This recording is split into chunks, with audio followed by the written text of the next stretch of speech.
The sound of my wife's laughter came through the basement ceiling. It should have felt warm. Instead, it crawled under my skin like a bad itch I could not reach. I was hunched over my workbench, finishing a custom dining table for the Barnetts, when my wife's voice slipped down through the heating vents. Her best friend was with her, giggling. "God, I hope Tyler shows up tonight," my wife said, voice thick with excitement. "I actually shaved everywhere for him." They burst out laughing. I felt my grip on the sandpaper tighten until my knuckles went white. Tyler Brooks, property developer, country club regular. Apparently also the reason my wife of 8 years had been living at the gym lately. "You are terrible," her friend squealed. "What if Jake finds out?" My wife laughed in that sharp way she had learned around rich people. "Please. He is always downstairs playing with his little wood projects. He would never notice. Even if he did, he would not have the guts to do anything." I put my tools down. I wanted to storm up the stairs. I wanted to shout. I did not. I have learned not to make rash moves. The Army taught me patience, planning, and precision. Those 3 things were about to earn their keep. "You should see the messages Tyler has been sending," my wife went on. "He wants me at his condominium after the charity gala. Says he has a surprise." "What kind of surprise?" her friend asked, out of breath with the thrill of it. "The kind with champagne, silk sheets, and no clothes," my wife said. More giggles. I closed my eyes and breathed in slow. Then I counted to 10, just like my therapist taught me after I came back from Afghanistan. I had survived 2 tours, dodged improvised explosive devices and sniper fire. Yet here I was, getting my heart blown apart in my own basement. The gala, of course. The annual fundraiser at Westfield Country Club. My wife had been planning it for months. New dress, fresh hair, a professional makeup artist. I had thought it was all about impressing the other wives and climbing another rung on the social ladder. It turned out the ladder led straight to Tyler Brooks. Footsteps came down the stairs. I grabbed my sandpaper and kept my head down. Her friend stepped into my workshop, blonde hair perfect, designer outfit out of place among sawdust and clamps. "Oh, hi Jake," she said, voice sweet like fake sugar. "I did not know you were down here. Just finishing a project?" "Yeah," I said without looking up. "You ladies getting ready for tonight?" "MHM. She studied me like I was a riddle. "Megan looks incredible in her new dress. She is going to turn every head." The angle was obvious. She wanted to see if I suspected anything. She lived for gossip the way a mosquito lives for blood. "I am sure she will," I said, even and flat. "She always does." She lingered, disappointed I did not give her a show, then climbed back upstairs. I heard a whisper, more muffled talk. I pulled out my phone and scrolled to an old Army buddy. Tony Carter ran an auto shop on the far side of town and had been bugging me to grab beers for months. Tonight would do. I texted him. "Tony, it is Jake. You free tonight? I might need a favor." "Of course, brother. What is going on?" "I will explain later. Meet me at the Stagger in around 11. And bring your lockout kit." "This sounds interesting. You finally going to tell Megan what you think of her book club friends?" "Something like that." I put the phone away and went back to sanding, but my head was running the place. My wife thought I was soft, passive. She forgot I spent 6 years in uniform, including 2 tours in places where a bad plan got you dead. I learned how to scout, how to set conditions, and how to get in someone's head. The gala started at 7. Women like my wife would aim to be fashionably late, so 7:30 was more likely. The event would wrap around 10. Then the after-parties would kick off. That gave me a clean window to set things in motion. I went upstairs. She was in front of the full-length mirror, wearing a black cocktail dress that probably cost more than most people bring home in a week. She looked beautiful. That only made the knife twist deeper. "You look nice," I said from the doorway. She met my eyes in the mirror. For half a second, I saw the woman I fell in love with 10 years ago. Then the look changed. The soft part vanished. The cold, measuring face came back. "Thanks," she said. "Are you sure you do not want to come? It is going to be a really good party." I held her gaze and kept my voice steady. "I am sure." Inside, I marked the time, the place, and the players. Then I started the clock. "No, I have work to finish," I said. "Besides, you know how I feel about the country club crowd." "Your loss," she said, turning to the mirror and carefully putting on lipstick. It was the same deep red she wore on our wedding day. "Megan," I said quietly, "do you ever think about us? About what we used to be?" Her hand stopped halfway to her mouth. "What do you mean?" "I mean, When was the last time we actually talked? Really talked. Not just who pays which bill, what time the dentist is, and whose turn it is to take out the trash. She set the lipstick down and faced me. Her eyes were guarded. We are talking now. Are we? Because it feels like we are two strangers sharing a mortgage. For a second I thought she might open up. Maybe tell me what had changed. Maybe tell me what I missed, when I lost her, why our marriage was no longer worth a fight. Instead, she picked up her purse and checked her phone. I'm already running late. Kayla will be here in 10 minutes, she said. Right. Of course, I said. I watched her move around the room with that same cool efficiency I used to admire. She slid her phone into her purse with the screen facing the bottom. She avoided my eyes. She checked her dress once more in the mirror and headed for the door. Do not wait up, she called. The front door slammed. The house went still. Only the old grandfather clock in the hall kept time with the thump of my pulse. I waited at the window until I saw Kayla's silver Bavarian Motor Works sedan roll away from the curb. Then I went to work. Her laptop sat open on the kitchen counter. She probably figured I was not smart enough or patient enough to get past the password. She was wrong. I tried birthdays, middle names, pet names, her mother's maiden name. 15 minutes later, I hit it. Tyler, 2023. Subtle. Her electronic mail was a goldmine. Dozens of messages from Tyler Brooks.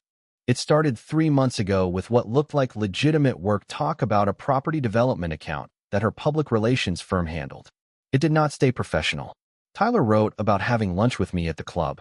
Nice guy, but seems checked out. You deserve someone who appreciates what he has, he said. Her reply made my stomach turn. Jake has been distant for years. Maybe we married too young. We grew into different people. I scrolled through weeks of warm words and little hooks. He praised her mind, her drive, her looks. She complained about me, about a boring routine, about feeling trapped in a life that did not fit anymore. The most recent message was from 2 hours ago. I cannot wait to see you tonight. Wear the black dress. I have champagne on ice and a surprise that will change everything, Tyler wrote. Megan answered, I am nervous and excited. I can barely think straight. Tonight feels like the beginning of something amazing. I printed the worst of it and slid the pages into a manila folder. Then I checked her social media. The story got clearer. Pictures from work events and girls' nights that were dates in disguise. Fancy restaurants. Gallery openings. Wine tastings. They never touched in the photos, but their bodies leaned toward each other the way magnets do. My phone buzzed. A message from our neighbor, Mrs. Pike. She is in her 70s, retired from teaching, and has lived next door for 2 decades. She sees everything that happens on Maple Street. That handsome man in the silver German car was over again while you were at work, she wrote. He and Megan sat on your back deck for more than an hour. I thought you should know. Thank you, Mrs. Pike, I sent back. I appreciate you looking out for me. That is what neighbors are for, dear, she replied right away. Your wife is a fool if she does not appreciate what she has. Mrs. Pike has had a soft spot for me ever since I replaced her mailbox and fixed her back steps without being asked. She was never fond of Megan, though she kept that to herself until now. I grabbed a beer from the fridge and sat at the table I built with my own hands. I laid out my choices.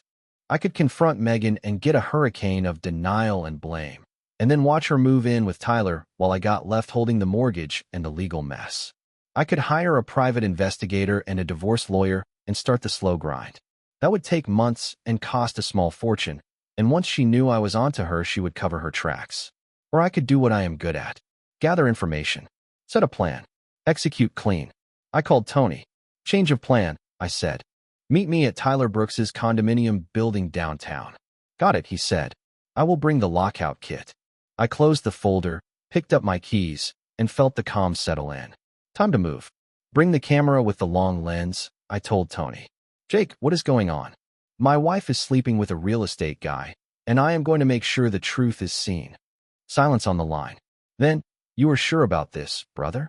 Once you step onto this road, there is no easy turn back. I am sure. Megan made her choice. Now she can live with the consequences. Westfield Country Club was about 15 minutes from downtown. If Megan and Tyler left the gala at 10, they would likely reach his condominium around 10:30. That gave me a clean window to get into position and document what came next. I changed into dark clothes and pulled my old field binoculars from the closet. As I headed for the door, My phone rang. Megan's name lit the screen. Hey, I answered, steadying my voice. Hi, honey. Just checking in. The party is amazing. You really should have come. I'm sure it is. Having fun? Oh, yes. The food is incredible and the band is fantastic. Kayla is already a little tipsy. She laughed, but it sounded tight. I will probably be very late, so do not worry if I am not home until after midnight. No problem. I will probably be asleep. Okay. I love you. The words hit like a body shot. I love you too, I said, and ended the call. I stared at the screen for a long beat. She had lied to my face in a room full of people who likely knew exactly what she planned for later. The humiliation was almost worse than the betrayal. Almost. I met Tony in the lot outside Tyler's building, a 30-story stack of glass and steel that screamed new money. His place sat on the 22nd floor with floor-to-ceiling windows and zero shame about privacy. Nice place, Tony said, clicking the telephoto lens onto his camera. This guy must be loaded. Real estate development, I said. He probably makes in 1 month what I make in a year. Money is not everything, brother. Tell that to my wife. We set up across the street in the empty parking lot of a closed restaurant. From there we had a clear line of sight into Tyler's living room. Lights were on. I watched him move around, straightening pillows, fussing with candles on the dining table. How long are we going to wait? Tony asked. As long as it takes. Around 10:47 in the evening, a silver Bavarian Motorworks sedan slipped into the garage under the building. My heart kicked hard. I watched the elevator numbers climb to the 22nd floor. Through the binoculars, I saw Tyler open his door and fold a woman in a black dress into his arms. My wife. She tilted her face up for a long kiss that made my stomach turn. Are you getting this? I asked. Every second, Tony said, steady behind the camera. They drifted to the living room. Tyler popped a bottle of champagne and poured 2 glasses. They toasted to something I could not hear. Then they settled on the couch. Megan slipped off her heels and tucked herself against him like it was her place. The woman I had known for 8 years seemed to vanish.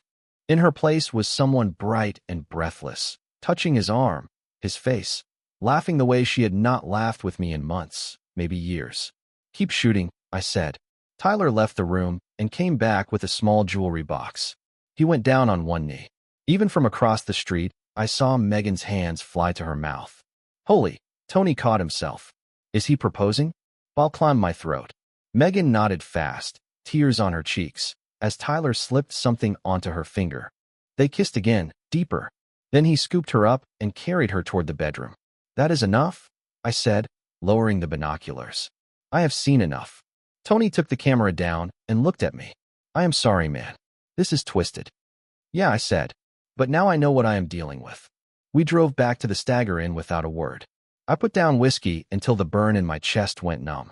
Tony stayed beside me, offering a few words here and there, and a list of revenge ideas that ran from childish to criminal. You could key his car, he said. Too obvious. Sugar in the gas tank. That does not really work. Urban myth. What about hiring an escort to show up at his office? Interesting, I said, but too risky. I need something that cannot be traced to me. So what is the plan? I finished the glass and set it on the bar. I am going to give them exactly what they deserve. First, I need more information. I got home around 2 in the morning. Megan's car was in the driveway. She was in bed, pretending to sleep, still wearing makeup and carrying the smell of another man's cologne. I stood in the doorway for a long moment, listening to the fake steady breath. Then I went downstairs to the workshop. There was work to do. I woke at dawn with a pounding head and a clear purpose. Megan was still asleep, probably worn out from a night of cheating and future planning. I made coffee without a sound and sat at the kitchen table, going through the photographs Tony shot the night before. The pictures were brutal. Megan and Tyler in each other's arms, kissing, champagne flutes touching, then the frame where he went to one knee. In more than a few shots, Megan's face glowed in a way I had not seen for years. The ring on her finger threw light like a headlamp. A rock that probably cost more than my truck. My phone buzzed. A message from Mrs. Pike. I saw you come home very late. Is everything all right? Everything is fine, I wrote back. Just had things to handle.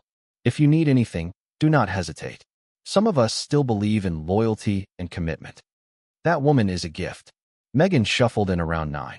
She wore one of my old army shirts and looked like she would rather be anywhere else. The makeup was off. The ring was gone. But a pale mark on her finger told the truth. "Morning," she muttered, heading straight for the coffee. "Good morning," I said. "How was the party?" "Fine. Good. We raised a lot of money for the children's hospital." "That is nice. See anyone interesting?" She paused, cup halfway up. "What do you mean?" "I am just wondering if the usual people were there. The Barnetts. The Caldwells. Tyler Brooks." Her shoulders went tight at his name. "I think Tyler was there, yes. I did not really talk to him." The lie slid out smooth. She had been practicing. "Well, I need to get to the shop," I said. "The Barnett table goes out today." "Okay. I will probably be home late again. We are doing damage control on the Dalton account." Another lie. I had already checked her digital calendar on the laptop. No client meetings all week. "No problem," I said. "I might grab dinner with Tony anyway." She nodded, eyes already on her phone, probably messaging her new fiancé. I spent the morning in my workshop, but my hands were on autopilot. My head was on the job that mattered most, ending Megan and Tyler's little make-believe life. Completely. Cleanly. Step 1 was information. I needed everything about Tyler Brooks, his company, his routine, and where he broke rules. I started with public records and social pages and built a tight profile. Tyler Brooks. Age 42. Divorced. No children. Chief Executive Officer of Brooks Development Group, a firm that builds luxury condominiums and commercial spaces. Estimated net worth of about $15 million. Member at 3 country clubs. Drives a Bavarian Motor Works sedan and a Porsche. Owns a boat and a ski place in Vermont. His social posts were exactly what I expected. Polished toys. Faraway beaches. Rooms full of people who say, "Let us connect," and then sell each other something. He looked like a man who took what he wanted and counted on money to mop up the mess.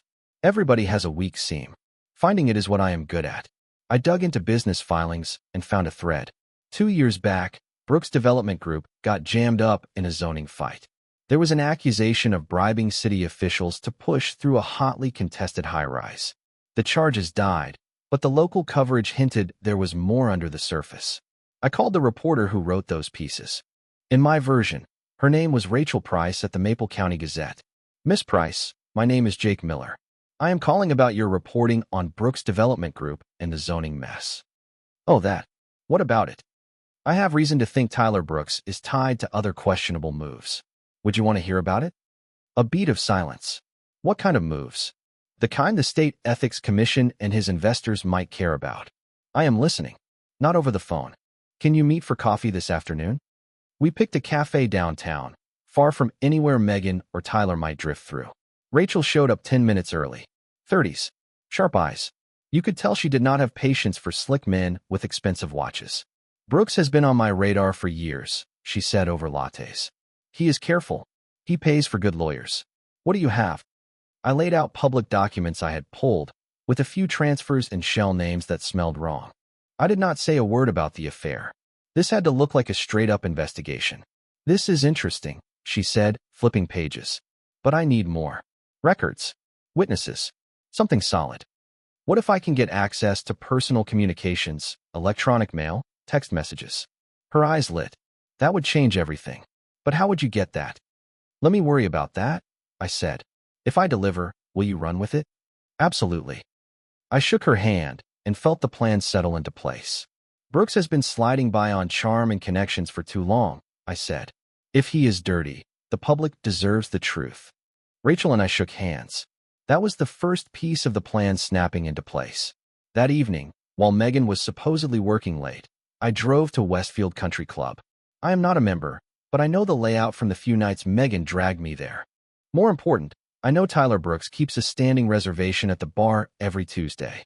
I took a corner table with a clean view of the mahogany. At 7:30, in walked Tyler in a tailored suit and Italian leather shoes. He ordered an expensive scotch and kept checking his phone, probably messaging Megan. I watched for an hour and learned his rhythm. He tips big. He calls staff by name. Members swing by to shake his hand. He works the room like a man running for office. I also noticed a tell. When he headed to the restroom, he left his phone on the bar. Only for a few minutes. Long enough for the right person to make trouble. I finished my beer and walked out with the next step forming behind my eyes. Back home, Megan waited with a guilty look and another fresh batch of lies about her night. I listened. I nodded. I filed every false beat away. "How was dinner with Tony?" she asked. "Good. We talked about old times." "That is nice. I am going to take a bath and go to bed. I am exhausted." "Sure thing. Sweet dreams." She kissed my cheek. Tyler's cologne rode the air. No shame. When she went upstairs, I sat in the workshop and locked into strategy. Megan and Tyler thought they were clever and untouchable. They had chosen the wrong man to cross. Phase 1. Exposure. Everyone in their circle would learn exactly who they were. Phase 2. Consequences. Use their own pride and carelessness to wreck the life they were building. Phase 3. Justice. Make sure the price fits the damage. I opened my laptop and typed. When I stopped, I had a timeline, a target list, and a plan that would take apart everything they cared about, piece by piece. They wanted to play games. Fine. I played to win. The next morning, I set it in motion. While Megan was at her pretend late day, I drove to Tyler's office tower and spent 2 hours in the parking garage. I mapped cameras. I timed guard walks. Brooks' development group owned the 15th floor. His corner office looked over a city he was busy reshaping. I had a small relay device Tony sourced through an old contact. It boosts and mirrors nearby phone traffic inside roughly 50 feet. It is technically illegal. If you use it right, it is hard to trace. I settled in a coffee shop across the street and switched it on at lunch when foot traffic was heavy. In 30 minutes, I had a live window into Tyler's phone. Text messages, electronic mail, call logs. The messages between him and Megan were worse than I expected. This was not only an affair. It was a blueprint for a new life. Tyler had already put money down on a house in an exclusive suburb 2 towns over. Megan had been siphoning cash from our joint accounts into a private savings account. They even discussed how to stage the divorce to keep Tyler's name out of the mud. The real gold was his business traffic. Rachel had been right. He was dirty. I saw quid pro quo with city officials. I saw investor updates that misrepresented the health of several projects. I saw signs of tax games, environmental shortcuts, and at least 3 clear frauds. I forwarded the worst of it to Rachel with a note. This is the beginning. More to come. Then I turned to the personal angle. Kayla had always rubbed me the wrong way, but she was about to be useful. She breathes drama and gossip and has more than 10,000 followers hanging on every post. I created a new social account and followed a handful of Megan's and Kayla's mutual friends. Then I started dropping anonymous tips about the affair. Each one had just enough detail to feel real, but not enough to point back to me. Heard through the grapevine that a certain public relations executive is very cozy with one of her married clients. I wrote. The husband has no clue, but everyone at the club is buzzing. The match was struck. Within hours, the anonymous post started to spread. The Maple Ridge social circle is small and tangled, and gossip moves faster than traffic on Main Street. Around 3 o'clock in the afternoon, my phone rang. Mrs. Pike. Jake. Dear, I hope you do not mind me calling, but your wife came home about an hour ago with a man I did not recognize. They are on your back deck right now, and the conversation looks very intimate. Thank you, Mrs. Pike. I appreciate the warning. Should I call the police? That will not be necessary. But if you have a camera handy, it could be smart to document what you see for insurance purposes. She is a lot of things, but foolish is not one of them. I understand completely, dear. I left the shop early and parked 2 blocks away. I cut through the trees behind our fence and eased up to where I could see the deck. Megan and Tyler sat with a bottle of wine between them. She wore the ring in the open now, like it was a flag. She must have figured I would not be home for hours. I filmed from the shadows. A few steady minutes. Brandon, Tyler, in my world, promised to take care of her. Megan said she felt trapped in a loveless marriage with a man who did not appreciate her.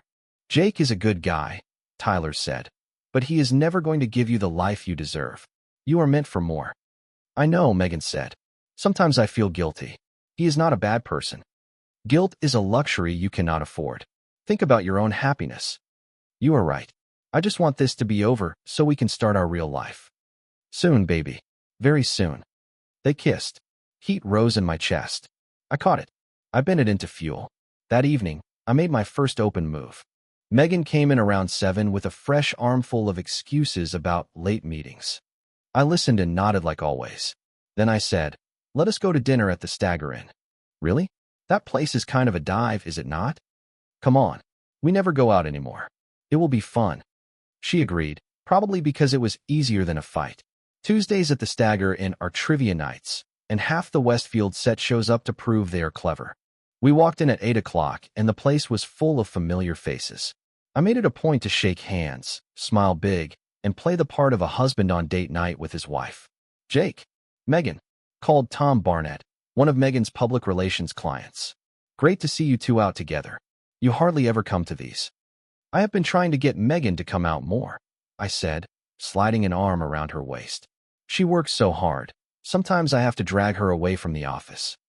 Megan smiled small and tight. She hates being on display. We found a table near the bar where I could watch the whole room.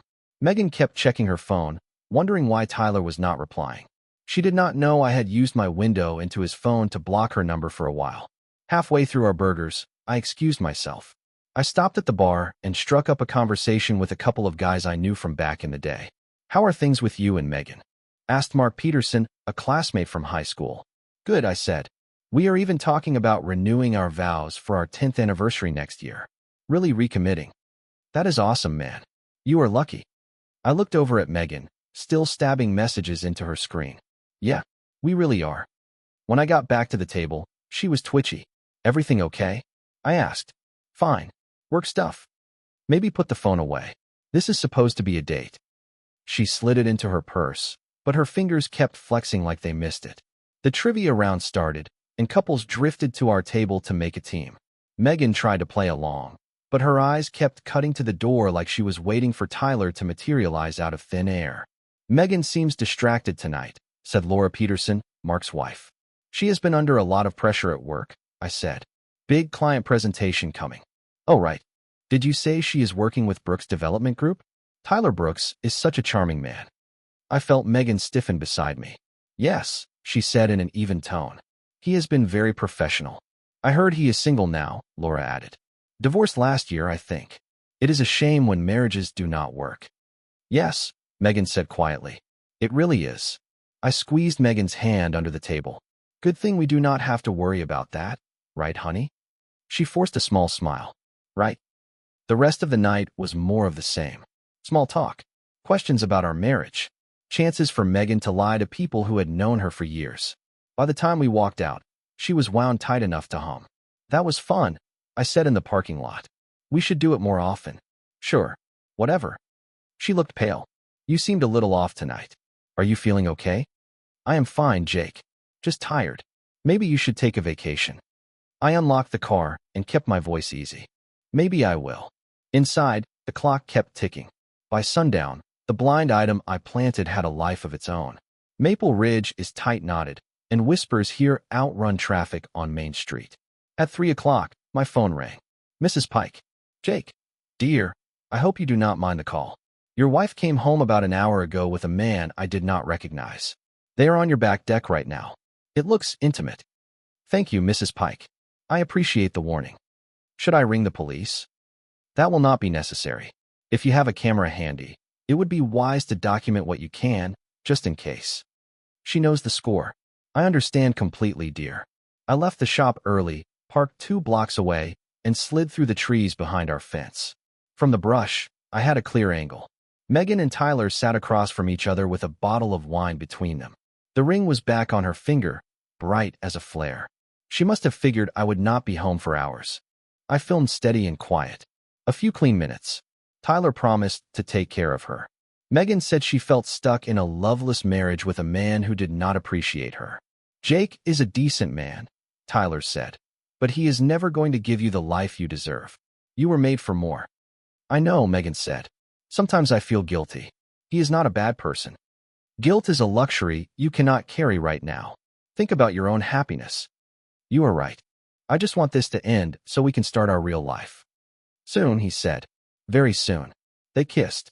Heat rose in my chest. I caught it, caged it, and turned it into fuel. That night, I made my first open move. Megan came in around 7 with fresh excuses about late meetings. I listened, nodded, and let every lie slide into a folder in my head. Let us go to dinner at the Stagger Inn, I said. Really? That place is kind of a dive, is it not? Come on. We never go out anymore. It will be good for us. She agreed, mostly because it was easier than a fight. Tuesdays are trivia at the Stagger Inn, and half the Westfield crowd shows up to prove they are clever. We push through the door at 8 o'clock. Familiar faces everywhere. I worked the room with a smile and played the part of a husband happy to be out with his wife. Jake. Megan, called Tom Barnett, one of her public relations clients. Great to see you two together. You hardly ever make it. I have been trying to get Megan out more, I said, slipping an arm around her waist. She works so hard I have to drag her away from the office. She gave a small, tight smile. She hates a spotlight. We sat near the bar where I had a clean view. Megan kept checking her phone, wondering why Tyler had gone silent. She did not know I had paused her number on his device for a bit. Midway through our burgers, I went to the bar and said hello to a couple of old classmates. How are things with you and Megan? Asked Mark Peterson. Good, I said. We are even talking about renewing our vows for our 10th anniversary next year. A real recommitment. That is awesome. You are lucky. I glanced at Megan, still stabbing messages that went nowhere. Yeah, we really are. When I came back, she was edgy. Everything okay? I asked. Fine. Work. Then put the phone away. This is a date. She slid it into her purse. Her fingers twitched like they missed the screen. The trivia round kicked off. Couples drifted over to form a team. Megan tried to play along, but her eyes kept jumping to the door like she expected Tyler to walk in. Megan seems a little distracted, said Laura Peterson, Mark's wife. She has a lot on her plate, I said. Big presentation coming. Oh, right. Did you say she is working with Brooks Development Group? Tyler Brooks is very charming. I felt Megan stiffen. Yes, she said evenly. He has been professional. I heard he is single now, Laura added. Divorced last year. It is a shame when marriages do not work. Yes, Megan said softly. It really is. I squeezed her hand under the table. Good thing that is not us, right, honey? She managed a thin smile. Right. The rest of the night was more small talk, more questions, more chances for Megan to lie to people who had known her for years. By the time we stepped into the parking lot, she was buzzing with nerves. That was fun, I said. We should do it more often. Sure. Whatever. She looked pale. You seemed a little off tonight. Are you feeling okay? I am fine, she said. Just tired. Maybe you should take a vacation. I unlocked the car and kept my tone easy. Maybe I will. The clock on my plan kept running. I wanted Megan to sit with the fear for a while. Let it rise and rattle. When I came in, she was pacing the living room, tears streaking her face, phone shaking in her hands. Jake, thank God you are here. Something terrible has happened. What is wrong? Someone is spreading lies about me. Vicious, ugly lies. I sat on the couch and kept my voice gentle. What kind of lies? They are saying I am having an affair with Tyler Brooks. It is all over social media. People at the club are talking. Someone even sent photographs to my boss. Photographs of what? She broke down hard. They are not real. They cannot be. Someone must have doctored them. I stood and put my arms around her. Her body shook. For a moment, I almost felt sorry for her. Almost. Megan, look at me. She lifted her eyes, red and wet. Are you having an affair with Tyler Brooks? No. I swear to you, Jake. I would never do that. I love you. The lies came easy, even with evidence scattered across town and her story falling apart. Then we will figure this out, I said softly. We will find who is doing this and hold them accountable. She nodded fast. Yes, we have to. My reputation, my career, everything is ruined. Not everything. You still have me. She searched my face like a drowning person reaching for a rope. Really? You believe me? Of course I believe you. You are my wife. Relief washed over her. She truly thought charm and denial could erase what I had seen with my own eyes. My phone rang. Tyler. Do not answer, Megan said quickly. Why not? If you are innocent, there is no reason not to talk to him. I answered and put it on speaker. Tyler. Jake, thank God. I need to talk about what is happening. What is happening? Someone is trying to destroy both Megan and me with fabricated evidence. I think a business rival is behind it. That is terrible. What kind of evidence? Photographs, electronic mail, text messages. All fake, but very convincing. Megan and I have a professional relationship, nothing more.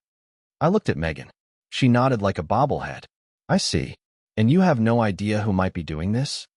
None. But Jake, I want you to know I have nothing but respect for you and your marriage. Megan talks about you all the time. Does she? What does she say? A pause. Just that she loves you very much. That you are a good man. That is nice to hear. Tyler, can I ask you something? Of course. Where were you last Tuesday night around 10:30? Another pause. Longer. I was at home. Why? Just curious. Someone claimed they saw you and Megan together that night. But if you were home. Yes. I was at home all evening. I looked at Megan. The color left her face. That is good to know, I said. You must have a lot to handle today, Tyler. I will let you go. Jake, I will do everything I can to find who is responsible. They will pay. I am sure they will. Take care. I ended the call and turned back to Megan. Fear had started to settle in her eyes. He sounded upset. I said, yes, we both are. Megan, I need you to answer something truthfully. Okay. Are you wearing an engagement ring? Her hand jumped toward her purse, where she had hidden it that morning. Why would you ask that? She said. Because one of the photographs shows a very large diamond on your left hand. If these images are fake, you should be able to explain it. She stared at me. I saw the exact second she understood that the lies would not save her. Show me your hands, I said. She lifted them. A pale band on her ring finger told the truth. Do you want to try again? She folded onto the couch, the act finally gone. How long have you known? Long enough. What are you going to do? I sat across from her and slid a manila envelope onto the table. These are divorce papers. Irreconcilable differences. I am asking for half of everything, including the money you moved into a private savings account. Her eyes flew wide. How did you? I also have copies of your communications with Tyler. Documentation of financial infidelity. Sworn statements from multiple witnesses who saw you together. Your lawyer will advise you to settle quickly and quietly. Jake, please. We can fix this. It was a mistake. A moment of weakness. I will end it with Tyler. We can go to counseling. It is too late for that. You made your choice. What about forgiveness? What about our vows? I stood and looked down at her, feeling nothing but cold. You broke those vows when you decided I was not good enough. Now you live with the consequences. I started for the door, then turned back. Oh, and Megan, check the news. Tyler is having a rough day too. I left her in the living room, surrounded by the wreckage of the life she traded for a fantasy that was never going to last. Outside, Mrs. Pike stood by her mailbox with a knowing smile. How did it go, dear? Exactly as planned. Good. Some people need to learn that actions have consequences. I drove to my lawyer's office and felt lighter than I had in months. Megan and Tyler thought they were clever and untouchable. They underestimated the quiet man in the basement. The boring husband they thought would never fight. They were wrong. By evening, the story ran through the whole town. Megan's affair was the headline of every feed. Tyler's company was under review by the state attorney general. Their reputations collapsed. I sat in my workshop with a beer and listened to Megan packing upstairs. She would be gone by morning, probably to Tyler's place while they figured things out. There would not be a next move. Tyler's investors were pulling out. City contracts were under review. Accounts were being frozen pending the fraud case. Megan's public relations firm fired her that afternoon. Friends stepped back. They wanted everything. Now they had nothing. My phone buzzed. Tony. Saw the news. You did good, brother. I wrote back. Justice served. What is next? I looked around at the tools that always brought me peace and smiled. Now I build something new.